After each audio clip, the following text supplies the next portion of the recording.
Hello friends and welcome back to my channel. My name is Katelyn from Florals.com and today we are starting our official first card for our September card capsule program. I think this will actually roll over into October for me to be able to share all the cards with you guys, but this is the first one in my first kit that I am doing, and I really wanted to use one of these little like waving cactuses. It's almost like saying hey, you know, it's got its little arms up. And I really liked the pink on this particular cactus I'd picked out. So I ended up using some pink cardstock from my stash, which I have so much of, and some of these fancy pants pattern papers. We've got a beautiful polka dot, which brings in the greens from the cactus, and the pink from the pot and the flowers on the cactus. But I just really loved it so much. I did think I wanted one more layer just to help that accent to have somewhere to sit and somewhere for the little cactus to sit and, you know, just feel secure, because the background's a little busy, so we wanted something a little bit more calm for the cactus to perch on top of. So I ended up starting to assemble this. I just use my ATG gun when it comes to cards. I think liquid glues can often do some warping and they don't last as well through the mail. So I prefer tape adhesive like my ATG gun here, and just getting all those little layers together. Now this is a traditional size card, 4 1/4 by 5 1/2, so I have some layers to make sure I have matting all the way around. And there's something just about a little bit of cardstock matting that goes such a long way. I cannot understate that enough. If it was just the polka dot sort of fun background on the white card base itself, I think I'd be a little more disappointed, but the framing of the light pink, even though it's just 1/8 of an inch, really makes a difference.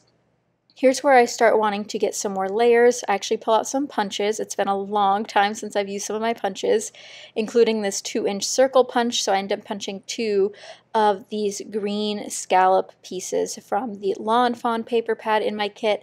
And I'll have all the supplies linked down below if you guys missed them in the actual kit share. If you guys missed that, I'll have the kit share link down below, and I'll have the playlist link down below for when more card making videos come out. So here's where I decided I wanted to use this stripe for sure, and I accidentally cut it too short for my original design idea. So we actually swapped the card to make it a horizontal instead of a portrait style, which is totally okay. You roll with the punches. I wanted to use these scraps, so I cut it too short. I'm just going to use it as is, and it fits perfectly still. So as I glued down these layers, I actually pulled out a small doily. That little baby doily in white is actually from Doodlebug. I love their teeny tiny doilies. They're so cute and perfect for cards. That's where my little cat cactus will live.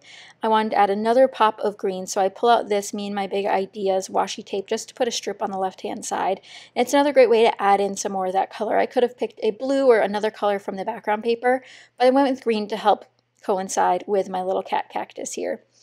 The sentiments that I pulled out are actually from the Lawn Fawn cat stamp set called Meow, You Doin', instead of the actual other stamps that I thought I was going to use.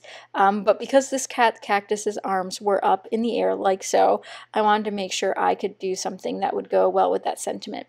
So I pulled out 2 sentiments here, and one says, Meow, You Doin', the name of the step, and then it says, I heard you could use a hug.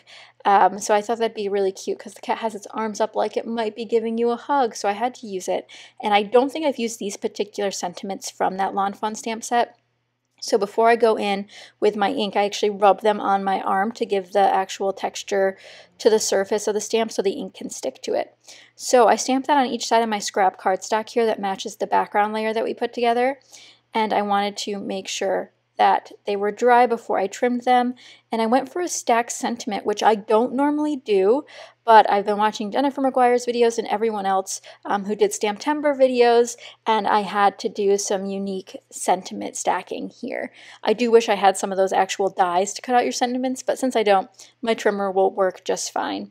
So as I start layering together my pieces, I want to make sure that these circles here of the same pattern are going the same direction. I don't want some scallops pointing upward or some downward. I wanted them both to be the same direction.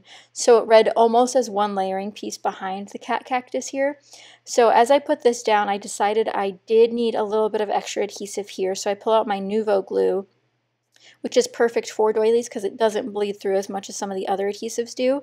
But I put that into place there and then move on to sliding in my sentiments. Now I wanted them to sort of be like bars across, so it gives it a little bit extra from the stripes on the left hand side, almost like they're continuing all the way across. So it really helps with that continuity on this particular card. But I did just use some ATG tape to put those on, and they work out perfectly since they were stamped on the same size piece of cardstock, so they're the same length. It worked out beautifully, and hopefully you guys think so too. But I didn't want to leave the card too plain. I know it's quite busy right now, but I wanted to add a couple more things. So I ended up going for some of these enamel dots from Recollections. They are probably close to 6 years old now, and then some additional ones from Recollections that are probably closer to like 5 years old. They're old but good and still work, so I ended up going with the lime green and the pink. And since it asked if you wanted a hug, I wanted to make sure I put a little heart on there to tie it all together. So a couple little heart enamel dots too, and those are from Bo Bunny. But that is the final touch for this card. Let me know what you guys think. Such a fun color scheme to brighten up someone's day. But I'll have the other card capsule videos linked down below if you haven't seen them. Thank you so much for watching, and I'll see you guys next time. Bye guys!